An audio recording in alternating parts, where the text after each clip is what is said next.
SOLWIN TV presents.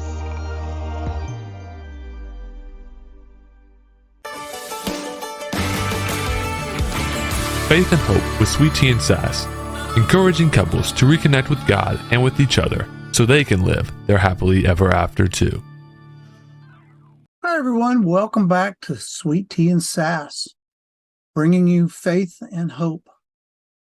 In this episode, we're going to be talking to Miss Sass here, and we're going to be getting her backstory. In our last episode, you heard about my backstory up until a certain time in my life, and now we're going to be talking to Miss Sass and what her life was like as a youngster. So I'm going to be asking you some questions. Answer the questions as you deem fit. Buckle up, Buttercup, because it's going to get rocky. Right. Okay. We'll see what happens here. All right. Now, first question. Tell us where you are from originally. Originally, I am from the backwoods and the bayous of Louisiana. I grew up with cowboy boots on my feet and a shotgun in my hand. I'm from Willow Bow, Louisiana. I was born in Delhi because that was the closest hospital that they rushed my mother to when they thought she was having an appendicitis. They rushed her to the back, and the doctor came out and said, "It's a girl." Aren't I the prettiest appendicitis you ever did see? I think so. True story. That's another story. True story. So, you're from Willow Bow, Mm-hmm.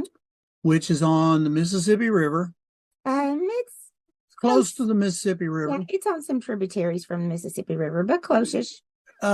Basically right across the river from Vicksburg, Mississippi. Mm-hmm. So that kind of gives you an area of Louisiana where she's from, over in the northwest corner or northeast corner of Louisiana. Yep, that's home. Little small farming community. So what was life like in your early years? Well, based on a true story, because I don't remember, but I'll tell you what I was told. At least, I try to piece the different stories I was told together. That's all we can ever do. But yeah, well, the stories in my family. I was born in 1965, and a lot of people are like, "Oh, don't tell your age and stuff." Are you kidding me? I'm happy God left me here this long. I don't care if you know how old I am. I'm just happy I'm here. So I was born to a single mom, and in 1965 in rural Louisiana with a very proud father. You do not come home with a baby that you didn't have a husband for first. So when, like I said, my mother was home from college, Secretarial College in Jackson, Mississippi for Christmas, and she started having horrible pain. They rushed her to the hospital, and surprise, here I am. December 28th, I missed Christmas, but I made it in time for the taxes.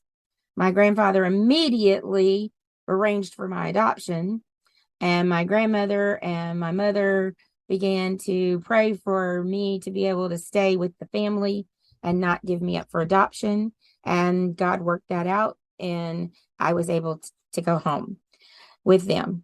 I was raised as my grandparents' child, my grandmother and my grandfather, in the house with my mother and my aunt and their two younger siblings as my brothers and sisters. I call them sisters and brothers, and I called my grandparents mom and dad, and I didn't know any different. That was my life for the first 5 years. And I was just as happy as a lark, running around on the farm and barefoot and shorts and t-shirts and being doted on by all the older people in my life. And I just had it good, I thought. And when I was 5, my grandfather had a massive heart attack and passed away. And I don't remember vivid memories of it, but I do remember being at a friend's house while my family was at the funeral and feeling horribly guilty because I was running around having a good time and my family was so sad, and I didn't understand why.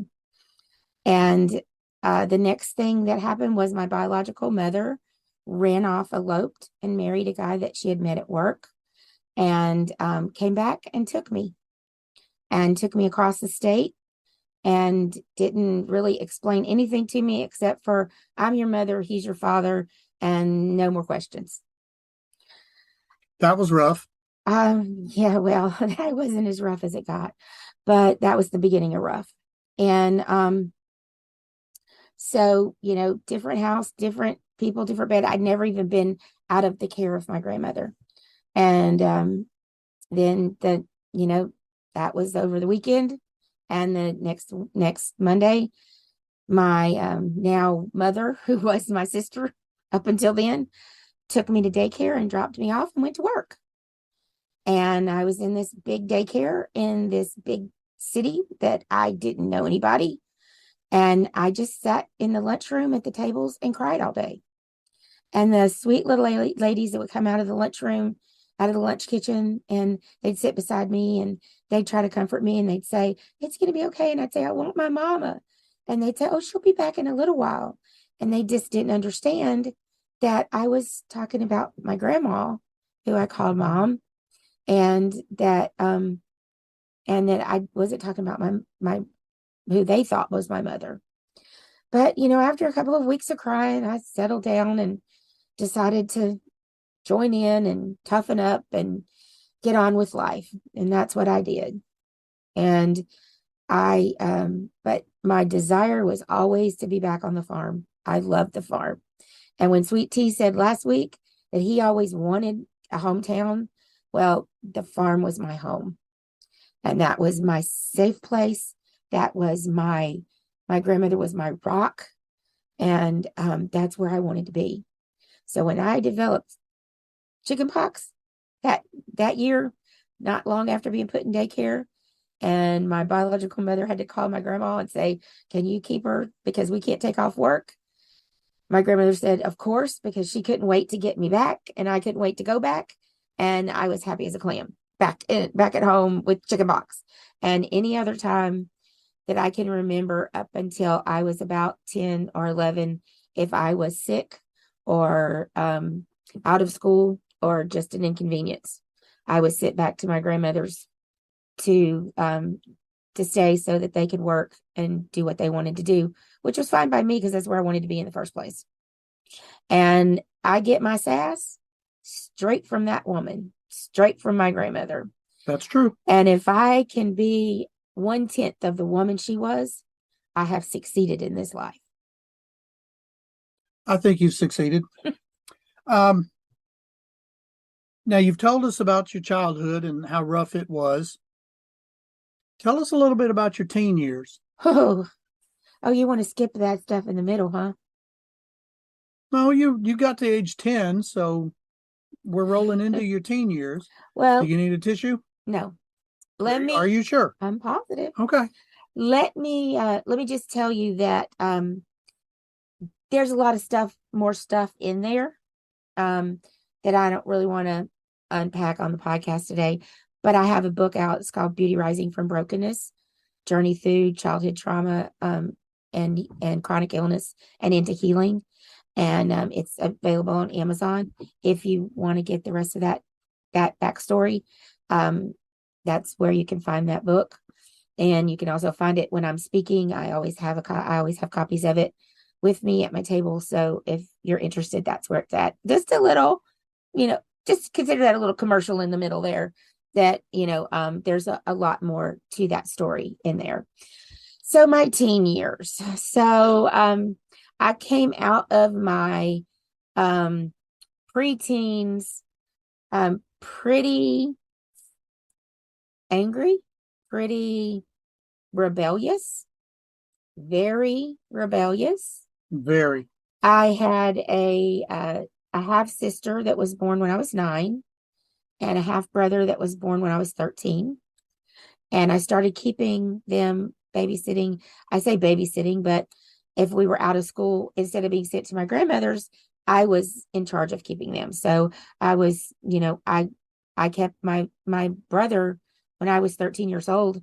From the time he was 2 weeks old, my mom went back to work, and I started keeping him, and I kept him And, so a 13-year-old with a 2-week-old and a 4-year-old.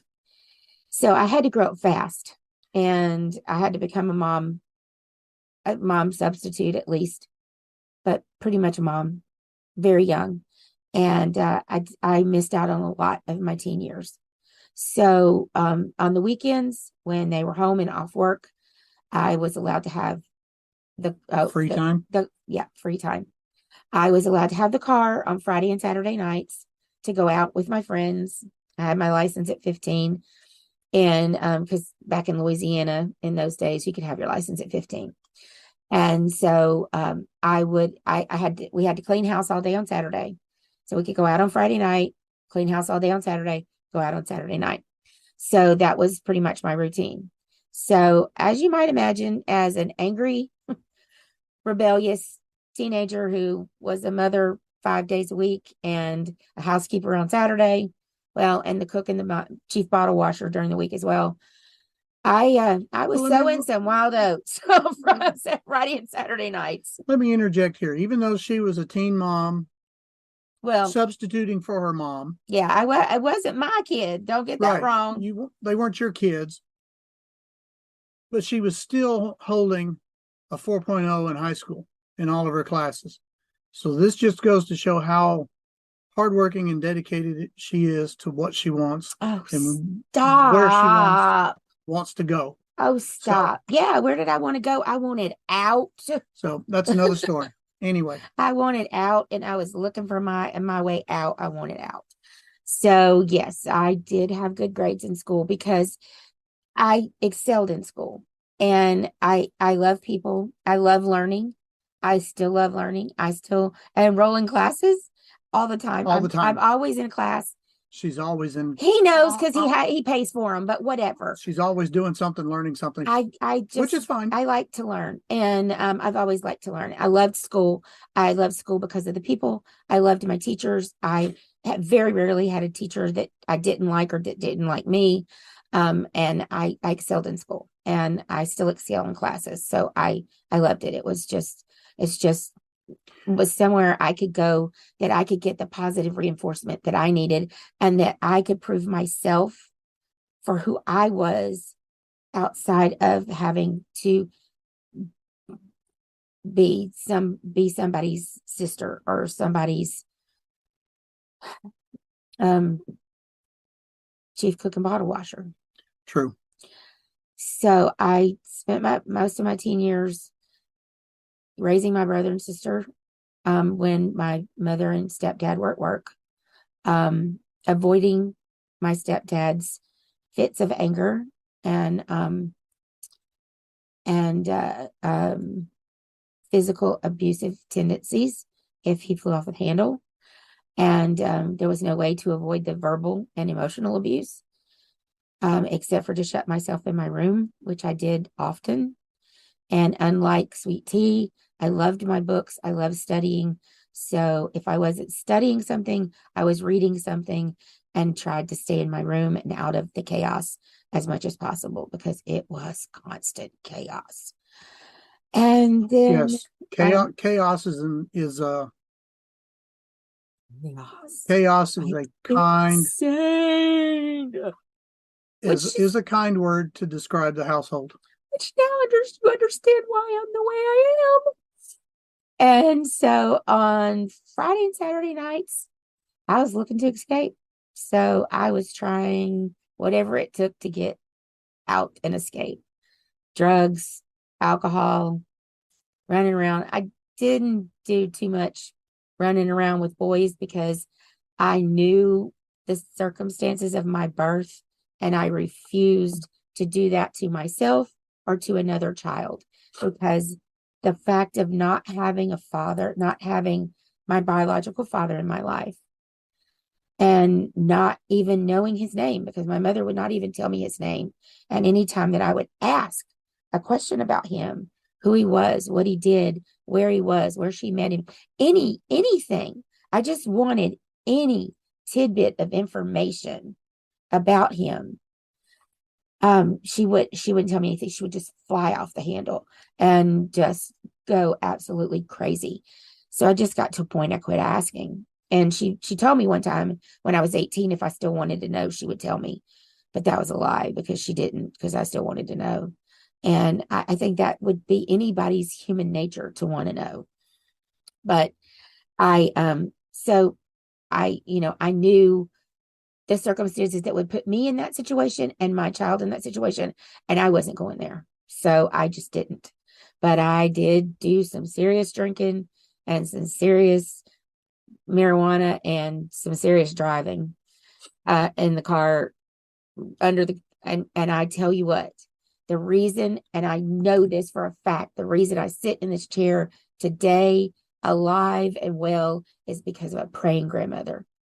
And now I'm a grandmother, and I'm telling you, people, everybody listening within my earshot, pray for your children and your grandchildren, even if it looks like you're not getting through, even if it looks like it's not working, because you don't know what they're doing and what they're going through, that you're praying God will intervene, because there's so many times I should not have made it home, and I did. So that was my teen years. Seemed to be rough. Seemed to be chaotic. It was, unless I was home on the farm. Yeah. Which, once I got a car and my license, and it wasn't my car, it was my parents' car, but I was allowed to use it. During the summer, I'd load up my brother and sister, and we'd go home to grandma's for a week, weeks, months, as long as they'd let me stay. I'd go, because that's just where I wanted to be. Right. That was home. That was safety. That was comfort. That was a big fuzzy blanket wrapped around me. Okay, so with that being said, we know home to you was the farm. Yes. So what is your favorite memory as a child growing up? Oh gosh, my favorite memory. It's so hard to think of a favorite memory when you have so many ones that aren't so great. I think my favorite memory is, and believe it or not, it's my whole family. My mom and my stepdad and my sister, my half sister, and my grandmother decided to all go on a vacation up to northern Arkansas to Dog Patch, USA, when they used to have Dog Patch, USA.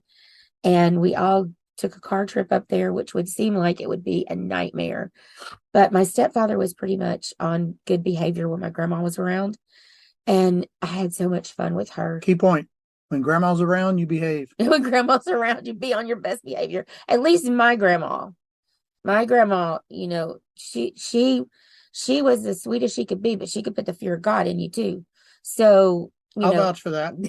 So you just straightened up, and we had the best. But we just joked and laughed and giggled and had a great time, and went to the park. And she bought me this goofy little hat that our little son still wore when he was 5 or 6. He wore it upside down and backwards, but it just warmed my heart. And we stayed in hotels, and me and her would share a bed, and so I would get to snuggle up close to her and be comfortable. And I think I was like probably 13, 14 years old, but that was such a sweet memory of that whole week that we went away, and we got to actually have a real vacation, the only one I ever had as a kid, and it was just so much fun. Sounds like that was a memory to have, memory to cherish, and to hold on to.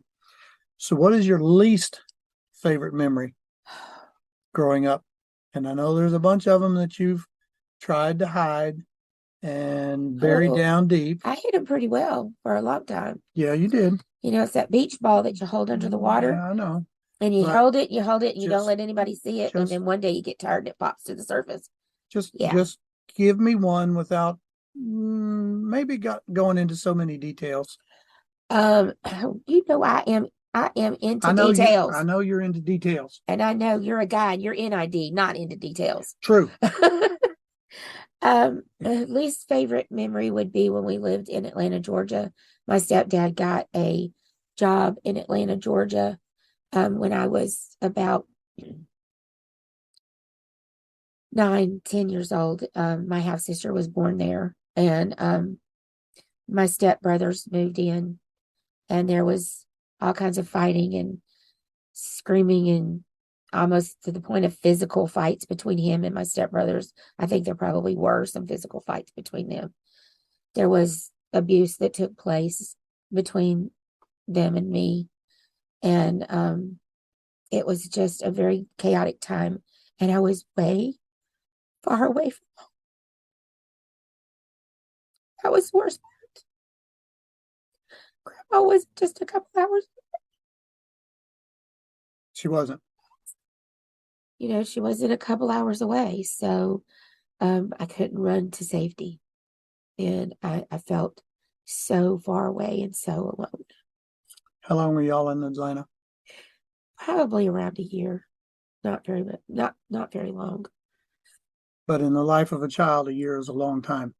A year away from home is an eternity. Yeah.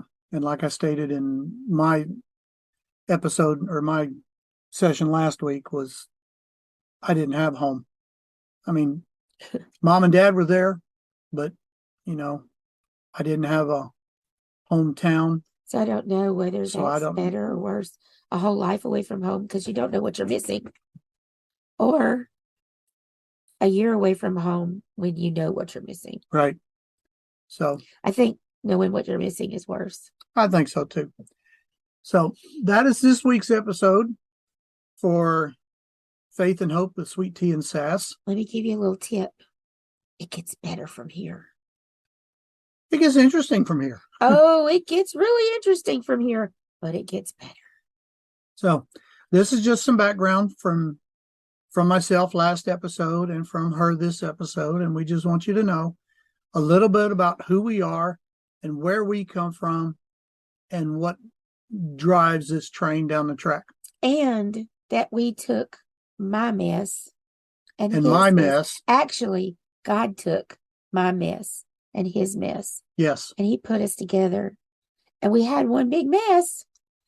But with God in the midst of that mess, he's made that mess last 38 years of happily ever after. Yes. So regardless of whatever your mess is, he can take it and he can turn it into happily ever after. So don't lose hope. That's why it's called hope and faith. Because if you have faith, then there's hope. Yes. For happily ever after. We'll see y'all next week. Bye, y'all. Bye. Do you wonder, how did it get to be like this? How did we get so disconnected? Where did the joy, laughter, and cuddles go? Does any of this sound familiar? Well, change is possible. Your marriage can thrive. Let us partner with you to restore the foundations of your family, where every family member feels loved, accepted, and valued. It's time for a new way. Time to see your marriage transformed into a relationship of peace, respect, and a joint purpose. Doesn't that sound amazing? Go to www.theclammingroup.com now for more information and to sign up for your free 30-minute marriage design consultation. Are you feeling broken or lost? Are you struggling to find a community of like-minded women? Come join us on SOLWIN, Shining Our Light Women's Inspiration Network.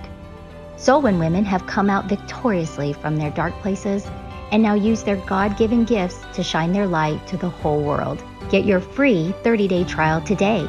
Go to www.solwin.com